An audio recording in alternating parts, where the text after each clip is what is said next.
রব্বি, হে আমার রব, ইশরাহ লি সাদরি, ইশরাহ আপনি খুলে দেন, লি আমার, সদরি বক্ষ, হে আল্লাহ আমার বক্ষ খুলে দেন।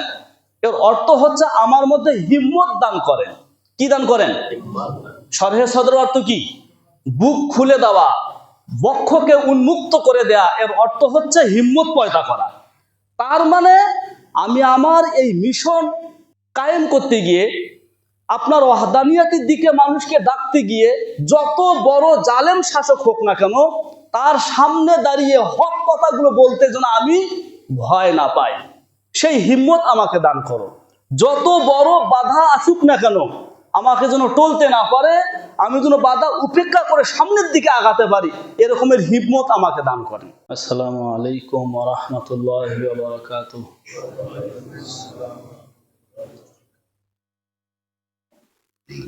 আলহামদুলিল্লাহ, আলহামদুলিল্লাহ নাহমাদুহু ওয়া নাস্তাঈনুহু ওয়া নাস্তাগফিরুহু ওয়া নু'মিনু বিহি ওয়া নাতাওয়াক্কালু আলাইহি ওয়া নাউযু বিল্লাহি মিন শুরুরি আনফুসিনা ওয়া মিন সাইয়্যিআতি আ'মালিনা। মান ইয়াহদিহিল্লাহু ফালা মুদিল্লা লাহু ওয়া মান ইউদ্লিলহু ফালা হাদিয়া লাহু। ونشهد أن لا إله إلا الله وحده لا شريك له ونشهد أن محمدا عبده ورسوله الذي أرسله الله تعالى بالحق إلى الناس بشيرا ونذيرا وداعيا إلى الله بإذنه وسراجا منيرا. أما بعد فقد قال الله تعالى في كلامه المجيد وفرقانه الحميد: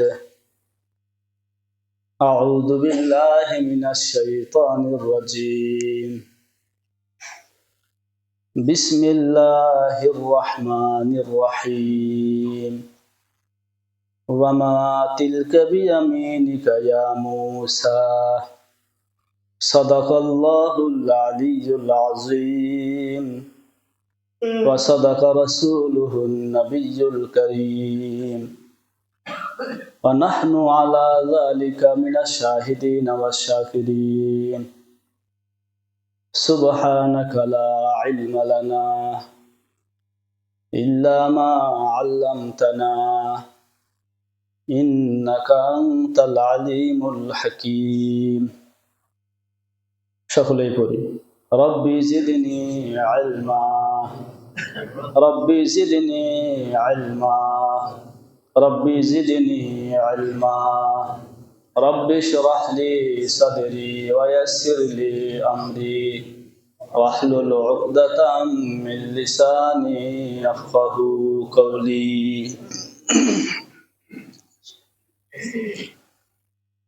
সমস্ত প্রশংসা মহিয়ান গরিয়ান সেই মহান রব্বুল আলামিনের জন্য, যিনি আমাদেরকে মাগরিবের সালাত আদায় শেষে তারই পবিত্র কালাম কোরআনে কারীমের তাফসীরের দরসে তার পবিত্র ঘর মসজিদে বসার তৌফিক দান করলেন। এজন্য আমরা সকলেই কালিমাতুশ শুকুর আদায় করে বলি আলহামদুলিল্লাহ, এবং অসংখ্য অগণিত দরুদ ও সালাম বর্ষিত হোক সৈয়দুল মুরসালিন খাতামুন নবিয়্যিন রাহমাতুল লিল আলামিনের পবিত্র রূহের ওপর, যার উম্মত হওয়ার পরম সৌভাগ্য আল্লাহ আমাদেরকে দান করেছেন। আমরা তার শানে সংক্ষেপে অত্যন্ত মহব্বতের সাথে দরুদ পাঠ করি। সকলে বলি সাল্লাল্লাহু আলাইহি ওয়াসাল্লাম। মুহতারাম হাজিরিন, আমাদের সাপ্তাহিক ধারাবাহিক তাফসিরের আজকের আলোচ্য বিষয় সূরা তাহা আয়াত নং 17 হতে আয়াত নং 37 পর্যন্ত মোট ছোট ছোট 21টি আয়াত। সংখ্যায় আয়াত অনেক হলেও পরিমাণে ছোট। তো আল্লাহ রাব্বুল আলামিন তৌফিক দান করলে তিলাওয়াতকৃত আয়াত সহ মোট 21টি আয়াতের সরল অনুবাদ, সংক্ষিপ্ত ব্যাখ্যা এবং এই সকল আয়াত থেকে আমাদের শিক্ষা, এ সকল বিষয় আমি আপনাদের সামনে খুব সংক্ষেপে তুলে ধরার চেষ্টা করব ইনশাআল্লাহ। আমা তৌফিকি ইল্লা বিল্লাহিল আলিয়্যিল আযীম।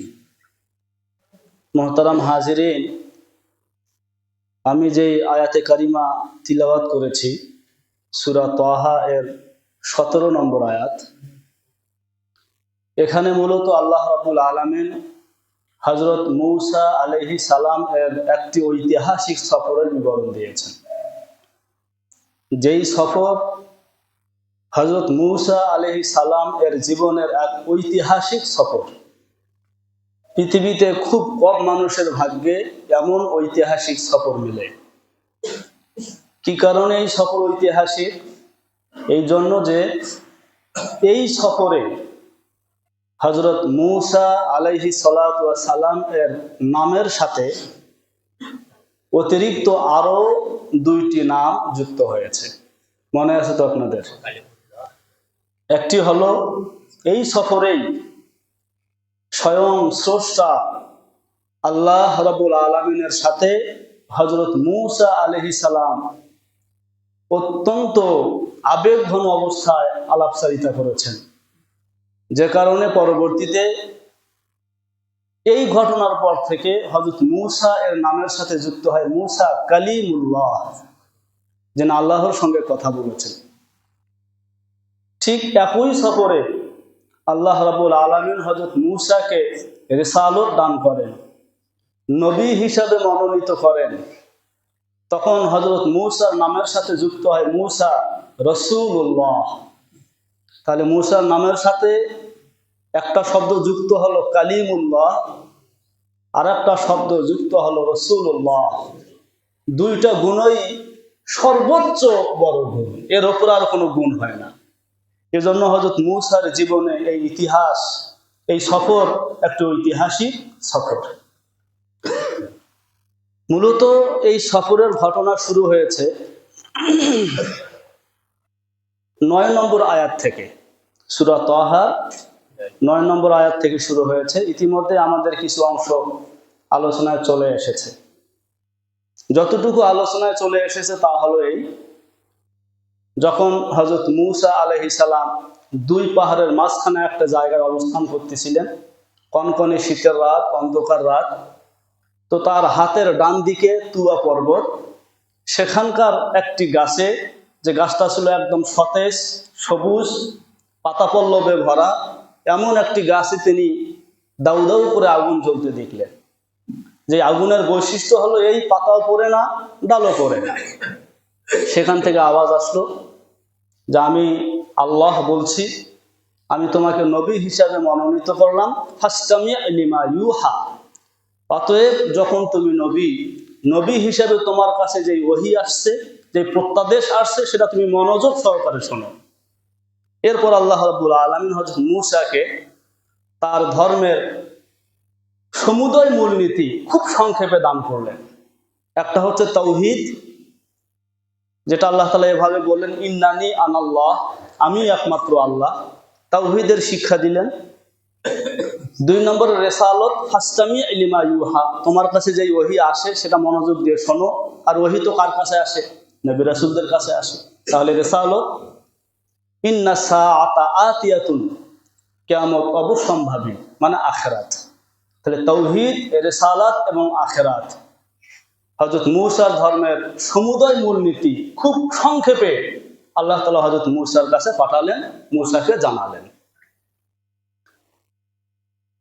তার মানে বিষয়টাকে যদি আমি একটু অন্যভাবে বলি, তাহলে এভাবে বলা যায় যে হযরত মূসা আলাইহিস সালাম সামনে যে মিশন নিয়ে, যেই ইনকিলাব নিয়ে মাঠে নামবেন, সেটা সুস্পষ্ট কিছু ধারা মূলনীতি আল্লাহ তাআলা তাকে শিখিয়ে দিলেন যে তুমি যে ইনকলাব নিয়ে নামবে, যেই দাওয়ার কাজ নিয়ে মাঠে নামবে, সেটার ধারাগুলো হচ্ছে এই তাওহীদ, ধারাগুলো হলো এই রিসালত, ধারাগুলো হলো এই আখিরাত। সুস্পষ্ট বার্তা ধারা, এর আলোকেই তুমি মানুষকে তোমার দিকে ডাকবে। তাহলে হযরত মূসার মিশনটা কি, সেটাকে স্পষ্ট আকারে তিনি যেন তার উম্মাহের সামনে তুলে ধরতে পারেন, সেটাই মূলত আল্লাহ তাআলা হযরত মূসাকে শিক্ষা দিলেন। যে কথাটা এখন বললাম মনে রাখেন, শেষে এসে এগুলো কাজে লাগবে ইনশাআল্লাহ। একটা দল পরিচালনা করতে গেলে, কোনো একটা মিশন পরিচালনা করতে গেলে সফলভাবে কি কি মূলনীতির প্রয়োজন হয়, আজকের তাফসীর থেকে আমরা এরকমের 7টা মূলনীতি বের করবো ইনশাআল্লাহ, যেখান থেকে খুব পরিষ্কার হয়ে যাবে ধর্মকেন্দ্রিক দল, ধর্মকেন্দ্রিক কোনো ইনকিলাব বা কোনো মিশন কিভাবে সফলভাবে পরিচালিত হয়, সেটা আমাদের সামনে স্পষ্ট হবে ইনশাআল্লাহ। তো যাই হোক, এবার আল্লাহ রাব্বুল আলামিন হযরত মূসাকে বললেন, ওয়ামা তিলকা বিয়ামিনিকা ইয়া মূসা। মা অর্থ কি? বলেন, মা অর্থ কি? তিলকা এর অর্থ হচ্ছে ওটা, তাহলে মা তিলকা ওটা কি? বিয়ামিনিকা, ইয়ামিন এর অর্থ হচ্ছে ডান হাত। ইয়ামিন অর্থ কি? আমরা যেমন কোরআন শরীফে পড়েছি আসহাবুল ইয়ামিন, মানে যারা ডানপন্থী, ডান দলওয়ালা। তাহলে ইয়ামিন অর্থ ডান, কা মানে তোমার, বি ইয়ামিনিকা তোমার ডান হাতে ওটা কি? ওয়ামা তিলকা বি ইয়ামিনিকা তোমার ডান হাতে ওটা কি? ইয়া মূসা, হে মূসা, হে মূসা তোমার ডান হাতে ওটা কি? প্রশ্নটা আল্লাহ তাআলা কেন করলেন? আসলে এখানে মূল বিষয় হলো আল্লাহ রাব্বুল আলামিন হযরত মূসাকে নবী বানানোর পর, স্পষ্ট কিছু ধারা শিখিয়ে দেওয়ার পর, এবার হযরত মূসাকে কিছু মুজিজা দান করতে চাচ্ছেন। এখানে 2টা মুজিজার কথা এসেছে। একটা মুজিজা হলো মূসার হাতে যে লাঠি, এই লাঠি সাপ হওয়া। কি হওয়া? সাপ হওয়া। এটা হচ্ছে মূল বিষয়, যে মূসার হাতের লাঠি এটা সাপ হতে পারে এবং পৃথিবীর যে কোনো সাপকে, যে কোনো জাদুঘরের সাপকে সেটা পরাস্ত করতে পারে। এই মূল বিষয়টা বলার আগে প্রশ্ন করলেন, তোমার হাতে ওটা কি? কেন? আল্লাহ কি জানেন না হযরত মূসার হাতে কি? জানেন কি না? এই প্রশ্নের 2টা ব্যাখ্যা তাফসীরের কিতাবে এসেছে। কয়টা ব্যাখ্যা? 2টা ব্যাখ্যা। একটা ব্যাখ্যা হলো, যেহেতু প্রথমবার হযরত মূসার সাথে রবের কথা হচ্ছে, একজন বড় ব্যক্তির সঙ্গে যখন কথা হয়, শুরুতে আমাদের মধ্যে একটা জড়তা কাজ করে না, ভয় কাজ করে। খুব একজন প্রতাপশালী ক্ষমতাধর কোনো ব্যক্তির সাথে যখন আমি কথা বলি, তখন আমার মধ্যে একটা ভয় কাজ করে কিনা? তো আল্লাহর যে বড় প্রতাপশালী, বড় ক্ষমতাধর আর কে হতে পারে? তো আল্লাহর সঙ্গে যেহেতু ফার্স্ট টাইম কথা হচ্ছে, তো কিছুটা ভয়, সংশয়, জড়তা থাকতে পারে। আল্লাহু আকবার। আল্লাহ রাব্বুল আলামিন এরকম প্রশ্ন ছুড়ে দিয়ে হযরত মূসার সেই অবস্থাটা কাটাতে চাচ্ছেন, একটা হৃদ্যতা, একটা গভীর সম্পর্ক তৈরি করতে চাচ্ছেন। মূসা তোমার ওটা হাতে কি? তো এরকমের প্রশ্ন যে করে, সে কি খুব বড় কেউ হয় নাকি খুব কাছের আপন কেউ হয়? বলেন, তোমার ওটা হাতে কি? আল্লাহু আকবার। কিভাবে ভয়টা কাটায়? মামা তিলকা বিয়ামিনিকা ইয়া মূসা, মূসা তোমার ওটা হাতে কি? মানে একেবারে একটা বন্ধুত্ব গড়ে ওঠানোর মতো একটা পরিস্থিতি। ভয় কাটুক, সংশয় কাটুক, একটা হৃদ্যতা, একটা সম্পর্ক তৈরি হোক। প্রশ্নের এটা প্রথম ব্যাখ্যা। দ্বিতীয় ব্যাখ্যা, যেহেতু রাত, আল্লাহ তাআলা মূসার হাতের লাঠিকেই সাপ বানাবেন। তো সাপ বানানোর পরে যেটাকে হযরত মূসা ধরবেন, সেটা আবার লাঠি হবে। তো এই সাপ যে মূসার হাতের লাঠিটা, এটা নিশ্চিত করার জন্য, এখানে যেন কোনো রকমের সন্দেহ না থাকে, এই সন্দেহ দূর করার জন্য প্রশ্ন, তোমার হাতে ওটা কি? পায় লাঠি। এবার খেলো, দেখো কি হয়, সাপ ধরো, লাঠি হবে। তার মানে এই সাপ তোমার হাতে থাকা লাঠিটাই, এই কথাকে নিশ্চিত করার জন্য প্রশ্ন করলেন, হাতে কি? পায় লাঠি। তাহলে খেলো।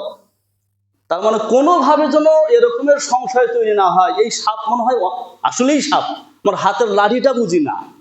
এজন্য প্রশ্ন ছুড়ে দিলেন যে হাতে ওটা কি? লাঠি।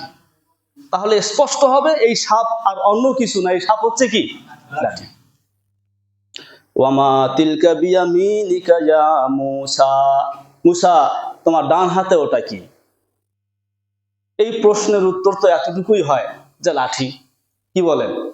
কিন্তু হযরত মূসা এত সংক্ষেপ উত্তর দিয়ে শেষ করেন। ওই যে একটু আগে বললাম আল্লাহ তাআলা চাচ্ছেন একটা বন্ধুত্ব তৈরি করতে, খুব একটা কাছাকাছি আসা, এক ধরনের একটা হৃদ্যতা তৈরি করা। তো আল্লাহ তাআলা এই প্রশ্ন ছুড়ে দেওয়ার সাথে সাথে আল্লাহ রাব্বুল আলামিনের প্রতি হযরত মূসার হৃদয়ে অন্য রকমের ভালোবাসা, আবেগ তৈরি হয়েছে। তোমা তিলকা বিয়ামিনিকা ইয়া মূসা, তোমার হাতে ওটা কি? শুধু এতটুকু বলে উত্তর দিবে এটা লাঠি, মন ভরে না মূসার। আরো কিছু কথা বাড়ায়, কারণ মহব্বত এবং ভালোবাসার দাবি হলো কথা সংক্ষেপ না, কথা একটু লম্বা হওয়া। কি হওয়া? লম্বা হওয়া। সংক্ষেপ উত্তর বস আর কর্মচারীদের মধ্যে হয়, ঠিক আছে স্যার, ওকে। কাছাকাছি আপনজনদের মধ্যে কথা ইশারায় না, কথা কি হয়? একটু লম্বা চৌড়া হয়। তো হযরত মূসা বললেন ক্বালা হিয়া আসাই, হযরত মূসা বলেন এটা আমার লাঠি। উত্তর কিন্তু হয়ে গেছে। আর একটু সামনে তিনি আগ বাড়িয়ে বলতেছেন আতাওয়াক্কাউ আলাইহা ওয়া আহুশু বিহা আলা গনামি ওয়া লিয়া ফিহা মাআরিবু উখরা। আতাওয়াক্কাউ আলাইহা, আমি এই লাঠিতে ভর দেই। আতাওয়াক্কাউ এর অর্থ হচ্ছে ভর দেওয়া, আমি এই লাঠির উপরে ভর দেই। ওয়া আহুশু, হাস্যা ইয়া হুস্যু এর অর্থ হচ্ছে আপনার গাছের পাতা ঝেড়ে ফেলানো। তো আহুস্যু বিহা, এই লাঠির মাধ্যমে গাছের পাতা ঝেড়ে ফেলি। কেন? আলা গানামি, আমার ওই মেষপালের জন্য, আমার যে শাকপাল আছে সেগুলোর জন্য পাতা গাছ থেকে ঝেড়ে ফেলি। ওয়ালিয়া ফিহা মাআরিবু উখরা, ওয়ালিয়া ফিহা, আর আমার এই লাঠি দ্বারা মাআরিবু উখরা, অনেক প্রয়োজন সমাধা হয়, আমি অনেক প্রয়োজন এই লাঠি দ্বারা পূরণ করি। তাহলে শুধু এতটুকু উত্তর তিনি দিয়ে ক্ষান্ত হলেন না যে এটা লাঠি। কেন? ভালোবাসা এবং মহব্বতের দাবি হচ্ছে কথা একটু লম্বা হওয়া। আল্লাহ, ভালোবাসা এটা আবার এমন না হওয়া যে মানুষ একেবারে নির্ভীক হয়ে যায়, হ্যাঁ, কোন রকমের সংকোচ বোধ থাকে না, এইটাও আবার আদবের খেলাফ। এজন্য হযরত মূসা আলাইহিস সালাম কথা আবার খুব বেশি লম্বাও করলেন না, শর্টকাট উত্তর দিলেন দুই তিনটা, এরপরে বলেন আমি আরো অনেক প্রয়োজন এই লাঠি দ্বারা পূরণ করি। তাহলে একেবারে সংক্ষিপ্ত উত্তর দিলেন তাও না, একটু লম্বা করলেন, আবার এত বেশি লম্বা করলেন না যাতে নির্ভীক হওয়া বোঝায়, একেবারেই সংকোচ থাকে না, এটা আবার ভালোবাসার আদবের খেলাফ। এত লম্বা কথাও আবার করা যায় না। কথা কি বুঝতে পারছি? তাহলে মহব্বতের দাবি কি, মহব্বতের আদাব কি, আমরা এই আয়াত থেকে সেটা শিখে নিতে পারি। কথা একটু লম্বা হওয়া, আবার বিরক্তি আসে, সংকোচহীন মনে হয়, একবারে ভয়হীন, কোনো ভয় নাই, একেবারে মনে করেন নির্ভীক, এতটুকু লম্বা করা, এইটাও আবার আদবের খেলাফ। তো তিনি সেভাবে আদব দেখালেন, একই সাথে ভালোবাসাও প্রকাশ করলেন। এবার মূল যেটা উদ্দেশ্য, লাঠিকে সাপ বানানোর মুজিজা হযরত মূসাকে দান করা, আল্লাহ তাআলা সেটা বলছেন ক্বালা আলকিহা ইয়া মূসা, আল্লাহ তাআলা বলেন আলকিহা, ওটাকে নিচে ফেলে দাও, ইয়া মূসা, হে মূসা। ফা আলকাহা, হযরত মূসা লাঠিকে নিচে ফেলে দিলেন। ফা ইজা হিয়া, সঙ্গে সঙ্গে সেটা, হাইয়াতুন, সাপ হলো, তাসআ, আর দৌড়াতে শুরু করলো। তাহলে মূসার হাতে যেটা লাঠি ছিল সাপ হয়ে দৌড়াতে শুরু করছে। এখানে শব্দটা আছে হাইয়াতুন। কোরআনে কারিমে হযরত মূসা আলাইহিস সালামের হাতের যে লাঠি সাপ হওয়া, এই সাপ হওয়ার ব্যাপারটাকে মোট তিনটা শব্দ দ্বারা ব্যক্ত করা হয়েছে। কয়টা? একটা শব্দ হচ্ছে কান্নাহা জান, যখন মূসার হাতের লাঠি সাপ হয়, এই সাপটা হচ্ছে জান্নুন। জান্নুন বলা হয় ওই সাপ, যেই সাপটা চিকন হয়, লম্বা হয়, খুব দ্রুতগামী হয়। তাহলে আল্লাহ তাআলা কোরআনে কারীমের ওই আয়াতে হযরত মূসার হাতের লাঠির ধরনটা কেমন সাপ হওয়ার পরে সেটা বর্ণন করলেন জান্নুন শব্দ দ্বারা, চিকন, লম্বা এবং দ্রুতগামী। আবার আরেক আয়াতে এসেছে সোবান। সোবান এর অর্থ হলো অজগর, বিশাল দেহের সাপ, সেখানে আবার সোবান শব্দ বলছে। আবার এখানে শব্দটা এসেছে হাইয়াতুন, মানে সাধারণ সাপ, মোটা চিকন যে কোনো ধরনের সাপকে বোঝানোর জন্য হাইয়া। তাহলে তিন ধরনের শব্দ আসলো। এই শব্দগুলোর ব্যাখ্যা কি? তাফসীরের কিতাবে এসেছে, এগুলোর ব্যাখ্যা হলো হযরত মূসার হাতের লাঠি প্রয়োজন অনুযায়ী কখনো মোটা, কখনো ছোট, কখনো বড়, কখনো চিকন, যখন যেমনটা হওয়ার দরকার তখন তেমনটাই হতেন। কতগুলো মুজিজা! একে তো সাপ হতো, প্রয়োজন অনুযায়ী সেটার দেহ তৈরি হতো। এ হচ্ছে হযরত মূসা আলাইহিস সালামের হাতের লাঠির সাপ হওয়ার মুজিজা। তা যখন সাপ হয়ে দৌড়াতে শুরু করলো, এবার আল্লাহ তাআলা বললেন ক্বালা খুযহা ওয়ালা তাখাফ। আল্লাহ বলেন খুযহা, ওটাকে ধরো, ওয়ালা তাখাফ, ভয় পেও না, সানুঈদুহা, আমি সেটাকে ফিরিয়ে দেব, সিরাতাহাল উলা, তার প্রথম অবস্থায়। মানে একটু আগে যেমন লাঠি ছিল আবার কি হয়ে যাবে? লাঠি হয়ে যাবে। এই হচ্ছে একটা মুজিজা। শুধু অনুবাদগুলো এখন শোনেন, শেষে এসে শিক্ষাগুলো যখন আমাদের সামনে আসবে দেখবেন অবাক হওয়ার মতো বিষয়। তাহলে একটা মুজিজা হলো মূসার হাতের লাঠি কি হওয়া? সাপ হওয়া। 2 নম্বর মুজিজা, ওয়াজমুম ইয়াদাকা ইলা জানাহিকা তাখরুজ বাইদা মিন গায়রি সু আয়াতান উখরা। আল্লাহ তাআলা এবার বলেন অজমুম, তুমি রাখো, ইয়াদাকা, তোমার হাত, ইলা জানাহিকা, জানাহুন এর অর্থ হচ্ছে বগল, জানাহিকা তোমার বগলে। তার মানে আল্লাহ তাআলা বললেন তোমার হাত তোমার বগলে রাখো, ডান হাত বগলে রাখো। তাহলে কি হবে? তাখরুজ বাইদা, এই হাত বের হবে ধপধপে উজ্জ্বল হয়ে, মনে হয় একটা চাঁদের টুকরা, এরকম উজ্জ্বল হয়ে বের হবে। মিন গায়রি সুইন, এটা কোনো রোগের কারণে নয়, বরং আয়াতান উখরা, এটা হচ্ছে আল্লাহ রাব্বুল আলামিনের আরেকটা নিদর্শন যে বগল থেকে হাত বের করলে হাত কি হওয়া? চাঁদের মতো ঝলমল করতে থাকা। অন্য আয়াতে এসেছে আবার যখন বগলে হাত রাখবে তো হাত আবার আগের মতো স্বাভাবিক হয়ে যাবে।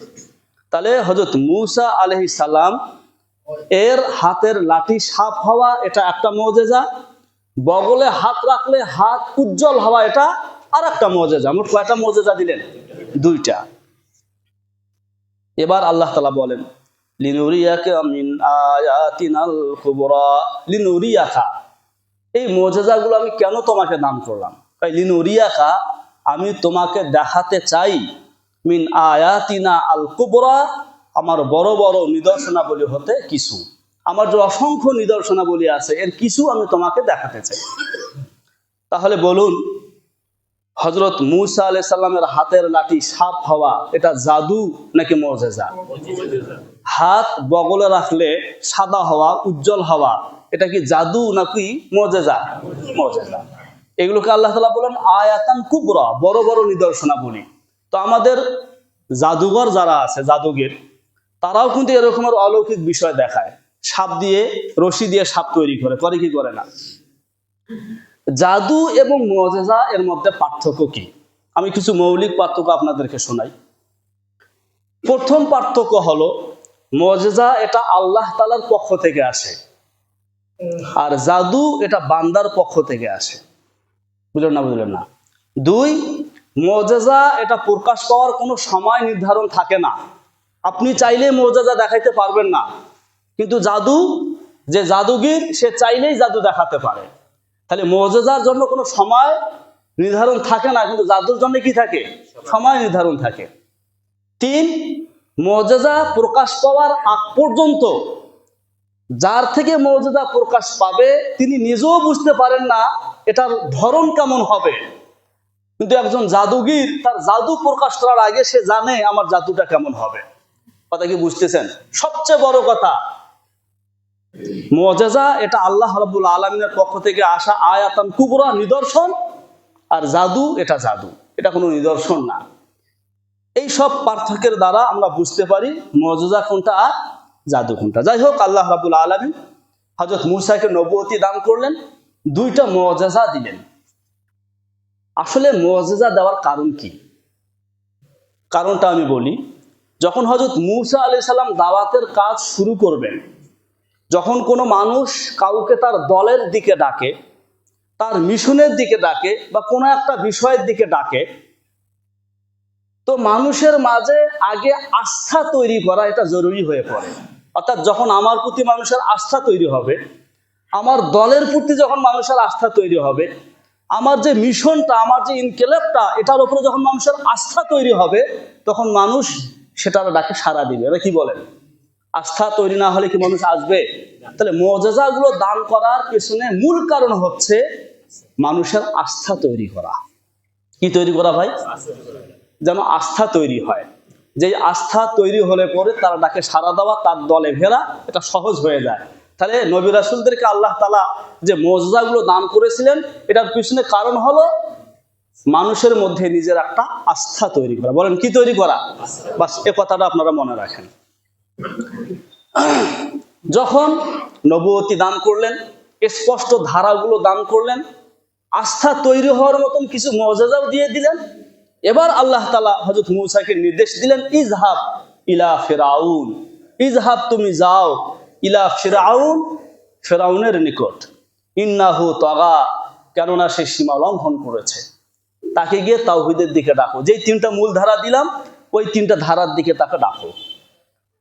তাকে বলো সে আল্লাহ নয়, আল্লাহ যিনি রব্বুস সামাওয়াতি ওয়াল আরদ। তাহলে বলেন, এবার হযরত মূসা মিশনে নেমে পড়লেন না? মিশন কি? মানুষকে তাওহীদের দিকে ডাকা।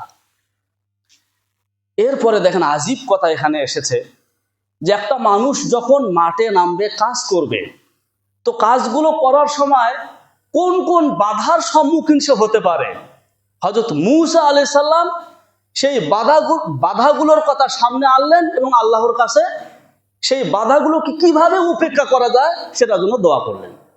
কি কি দেখেন, প্রথম তিনি যে কথাটা বলেছিলেন, মূলত তিনি আল্লাহর কাছে 5টা জিনিস চেয়ে নিয়েছেন। কয়টা?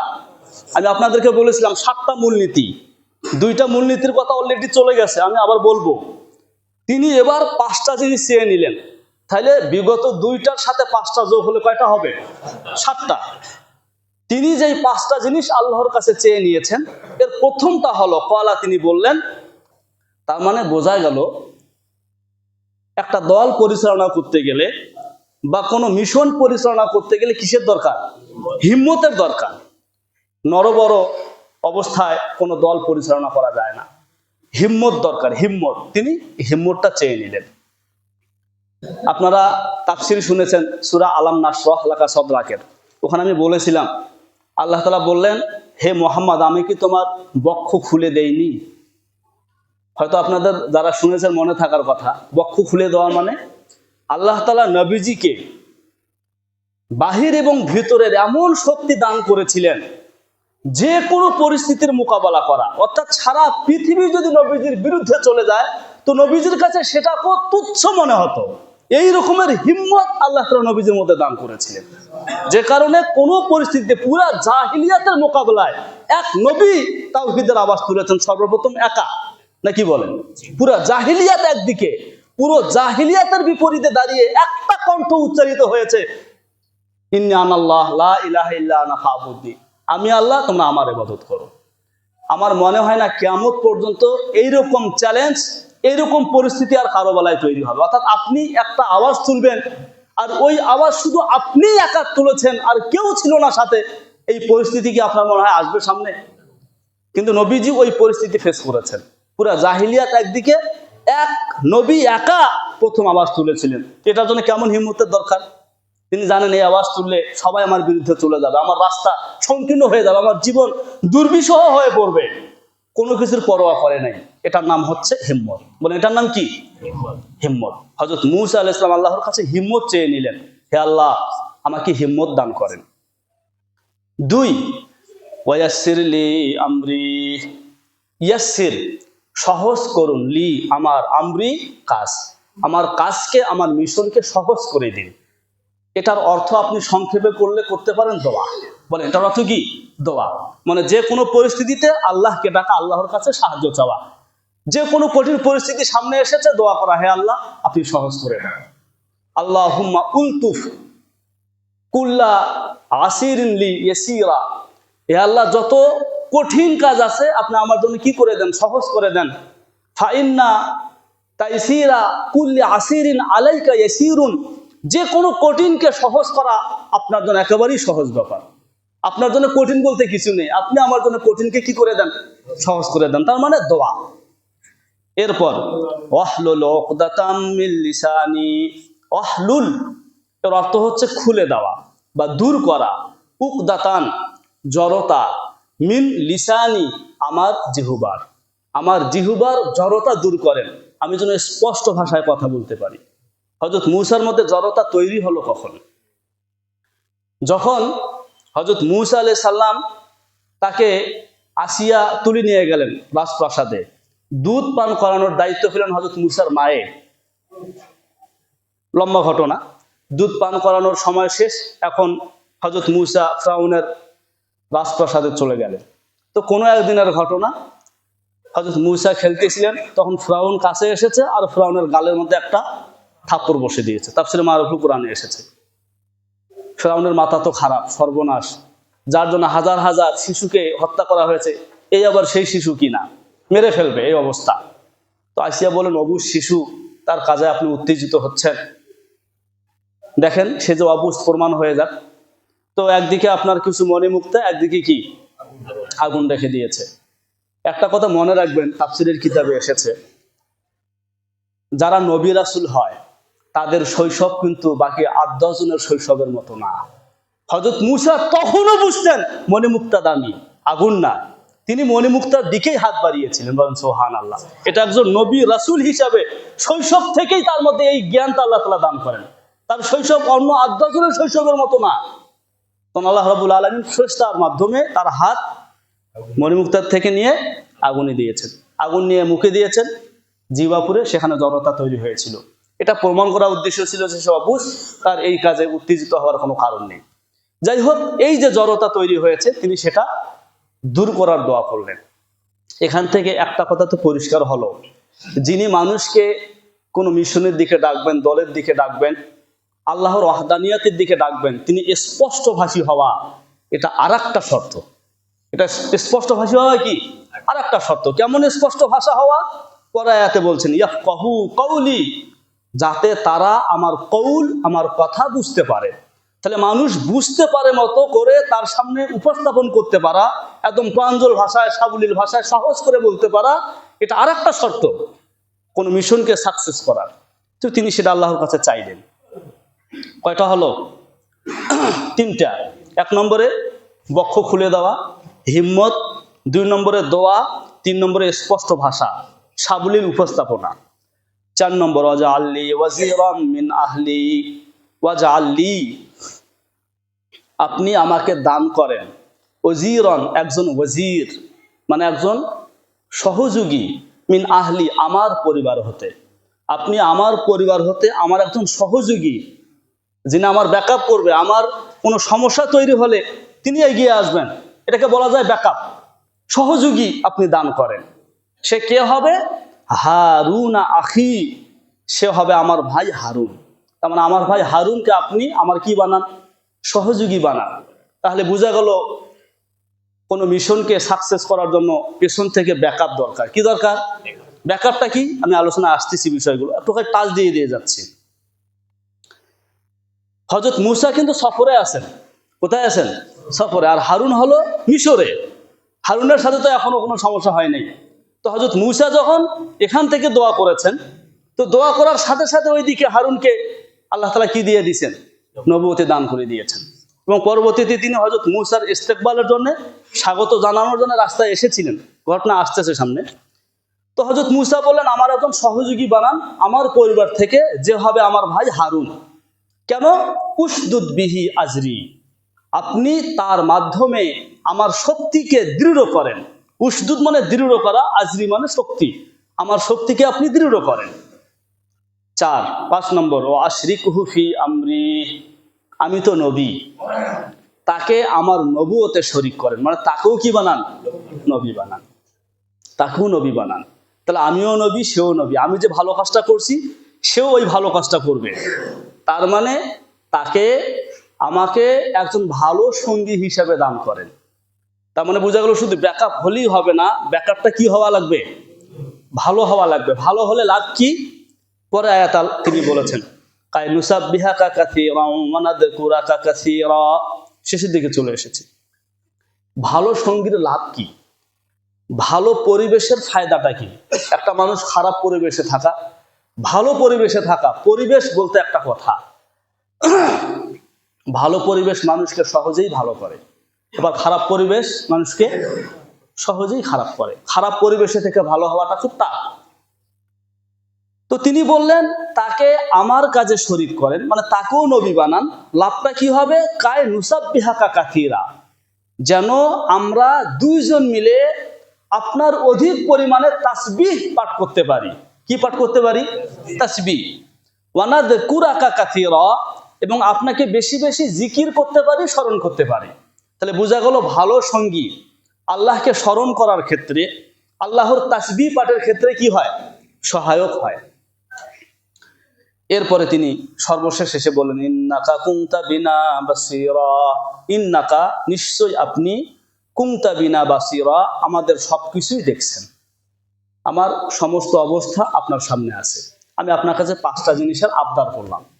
এবার আল্লাহ রাব্বুল আলামিন বললেন ক্বালা ক্বাদ উতিতা সুলাকা ইয়া মূসা, ক্বালা আল্লাহ বললেন ক্বাদ উতিতা তোমাকে প্রদান করা হলো, সুলাকা তোমার সকল চাওয়া, ইয়া মূসা হে মূসা। দোয়া কবুল হয়ে গেছে। হে মূসা তোমার সমস্ত চাওয়া কি করা হলো? তার মানে 5টা যে চাইছো, 5টা আবদার করছো, 5টা আবদারই কি হলো? কবুল হলো। মূসার চাওয়ার ভিত্তিতে আল্লাহ তাআলা এগুলো দান করলেন কেন? যেমন মুআজিজা নিজেই দান করলেন, নবুয়তি নিজেই দান করলেন, ধারাগুলো কি হবে নিজেই স্পষ্ট করে দিলেন। এগুলো হযরত মূসাকে চাইতে হলো কেন? কারণ একটা মিশন সাকসেস করার মতো এগুলোরও দরকার হবে। এটা এই জন্য করলেন যে পুরো বিশ্ববাসীকে আল্লাহ তাআলা এটা জানাই দিলেন। উনি যদি নিজের থেকেই দিতেন হয়তোবা কেউ মনে করতো এটার বুঝি প্রয়োজন নেই। যখন হযরত মূসা যিনি কাজটা করবেন উনি যখন চেয়েছেন, তার মানে সবার সামনে এটা পরিষ্কার করে দিলেন একটা মিশন পরিচালনা করার জন্য এই বিষয়গুলোর সম্মুখীন মানুষ হবে, আর এগুলোর জন্য এগুলোর প্রয়োজন হবে। তার মানে এগুলো অতিরিক্ত নয়, এগুলো জরুরি, এগুলো লাগবেই। তাহলে এখানে হলো 5টা, আর বলেছিলাম পিছনে গেছে কয়টা? 2টা। কয়টা হলো? 7টা। এবার আসুন 7টা কি কি, যেহেতু আমার শেষ 7টা শোনেন। প্রথম নম্বর কথা হচ্ছে ফাসতামি ইলিমা ইউহা, অর্থাৎ আল্লাহ রাব্বুল আলামিন হযরত মূসাকে সুস্পষ্ট কিছু এলেম দান করলেন, তাওহীদের, রিসালতের এবং আখিরাতের।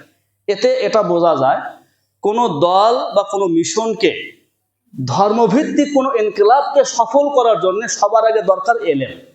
বলেন তো কি?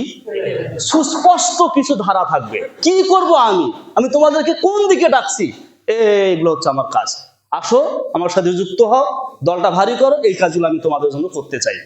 তাহলে একটা দল বা একটা মিশনকে ধর্মভিত্তিক সফলতায় পৌঁছানোর জন্য সবার আগে ধারাগুলো স্পষ্ট হতে হবে যে আমার কাজটা হচ্ছে এই, তোমরা এই কাজে যুক্ত হও।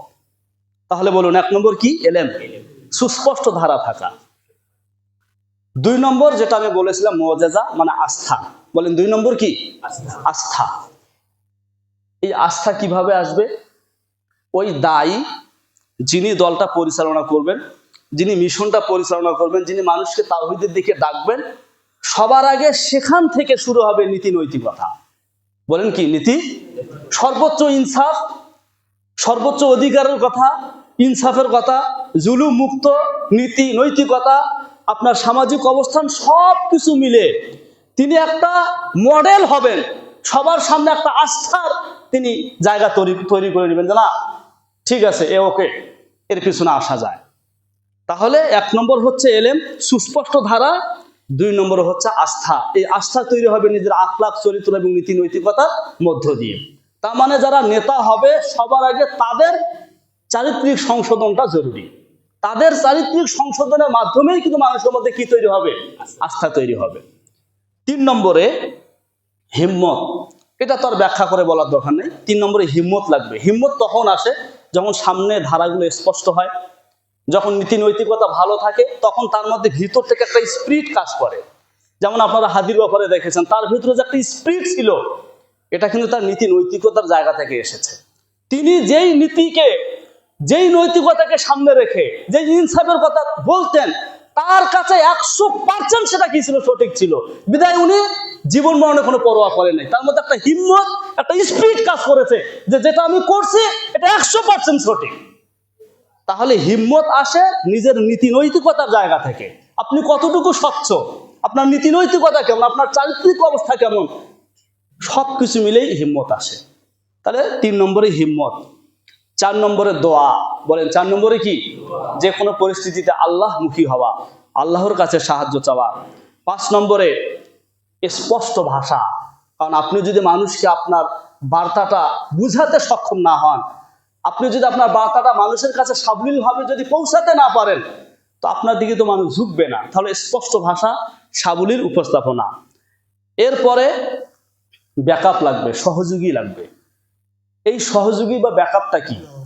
একটা দলের নেতৃত্বে যারা থাকবে এদেরকে নির্বাচন করতে হবে ওই দলের সবচেয়ে ভালো যারা, তাদেরকে দিয়ে। বুঝতে পারছি কথাটা? একটা দলের মধ্যে যারা নীতি নৈতিকতার জায়গায় সবচেয়ে ভালো, পদগুলো তাদেরকে দিতে হবে। বড় বড় পদগুলোতে তাদেরকে পদোন্নতি করতে হবে। তাহলে এরা আপনার সহায়ক হবে, ওই দলের জন্য সহায়ক হবে। এগুলো মনে রাখার মতো জিনিস। 7 নম্বরে ভালো সঙ্গী লাগবে। কি লাগবে? অর্থাৎ পাইকারি হারে যাকে তাকে নয়, আপনার দলে যিনি ভিড়তে যাচ্ছেন তার কোয়ালিটি দেখে, তার অবস্থা দেখে আপনাকে দলে নিয়ে আসা। এইভাবে যদি আপনার এই 7টা মূলনীতিকে সামনে রেখে যদি কেউ দাওয়াতি কাজ পরিচালনা করে, কোন সংস্কারও যদি তার সংস্কারমূলক কার্যক্রম পরিচালনা করে, ইনশাআল্লাহ কোরআন বলে সে তার সফলতায় পৌঁছবে ইনশাআল্লাহ। সর্বশেষ আল্লাহ তাআলা বলেন ওয়ালাকাদ মানান্না আলাইকা মাররাতান উখরা। সর্বশেষ আয়াত আল্লাহ তাআলা হযরত মূসাকে বললেন, এই যে তুমি 5টা আবদার করেছো, আমি তোমাকে 5টা আবদার দিলাম, পূরণ করে দিলাম, তোমাকে নবী বানালাম, এরপরে তোমাকে স্পষ্ট ধারা দান করলাম, এই এতগুলো নিয়ামত যে দান করলাম এটাই প্রথম নয়, এর আগেও আমি তোমার প্রতি বহু অনুগ্রহ করেছি। ওই যে একজনকে যে মেরে দিয়েছিল, চাইলে তো ধরা পড়তে পারতো, ওখানেই তো শেষ হয়ে যেতে পারতো। সেখান থেকে মাদায়েনে যাওয়া, মাদায়েনে থাকার ব্যবস্থা হওয়া, এই সব কিছু কি আল্লাহর পক্ষ থেকে নিয়ামত না? তো আল্লাহ সেটাই বললেন ওয়ালাকাদ মানান্না আলাইকা, আমি তো তোমার প্রতি ইহসান করেছি মাররাতান উখরা, এর আগেও বহুবার, এর আগেও আমি তোমার প্রতি কি করেছি? ইহসান করেছি। আসলে যারা ভালো মানুষ হয় তাদের ওপর আল্লাহর অনুগ্রহ আর রহমত এটা অনবরত আসতে থাকে। আল্লাহ রাব্বুল আলামিন আমাদের সকলকে এই 7টা মূলনীতিকে সামনে রেখে, আমরা মুসলিম হিসেবে আমাদের সবার দাওয়াত হচ্ছে মানুষকে তাওহীদের দিকে ডাকা। আমি আমার জায়গা থেকে এই 7টা মূলনীতিকে সামনে রেখে আমার এই দাওয়াতি কার্যক্রম পরিচালনা করতে পারি ইনশাআল্লাহ। যেই করবে সেই তার মিশনে সফল হবে ইনশাআল্লাহ। আল্লাহ আমাদেরকে তৌফিক দান করে।